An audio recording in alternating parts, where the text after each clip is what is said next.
দাদা ভুল হৈছে দে, ক্ষমা কৰি দিব। হিন্দু মুছলিম লৈ ভিডিঅ' আৰু নবনাও দে, চৰি। এইটো ভাবিছ নেকি তহঁতৰ ওচৰত মই ক্ষমা খুজিম ন, মাপ খুজিম?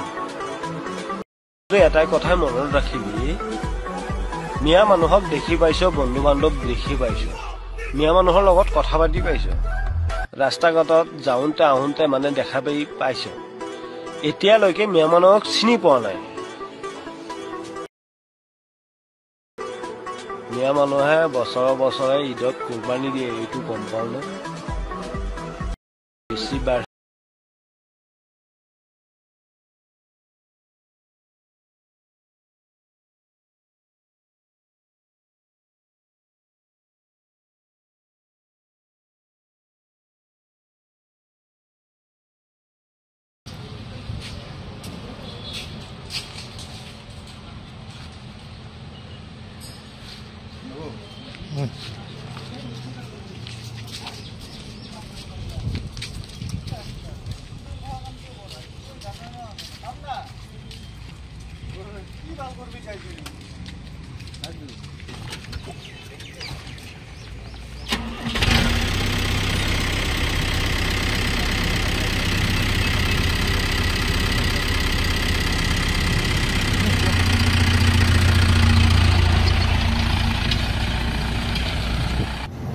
যোৱাকালি আমি ইনষ্টাগ্ৰামত এটি ভিডিঅ' আমি প্ৰত্যক্ষ কৰোঁ, যিটো ভিডিঅ'ত মানে এজন মুছলমান সম্প্ৰদায়ৰ যুৱকে হিন্দু সম্প্ৰদায়ক বৰ বেয়াকৈ আঘাত লগাকৈ তেওঁ অশ্লীল গালি গালাজেৰে মাৰিম কাটিম এনেকুৱা ধৰণৰ মন্তব্য কৰি পেলাই এটি ভিডিঅ' বনাইছিলে।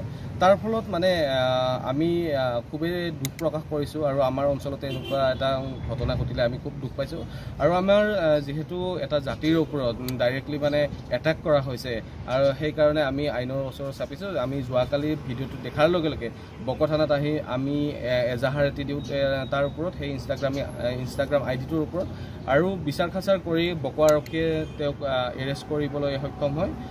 তেখেতৰ ইনষ্টাগ্ৰাম আইডিটো আছিলে সানি ভাই বুলি পেলাই আছিলে তেখেতৰ ইনষ্টাগ্ৰাম আইডিটো, আৰু আমি জানিব পৰা মতে তেখেতৰ নাম হৈছে সানিউৰ ৰহমান।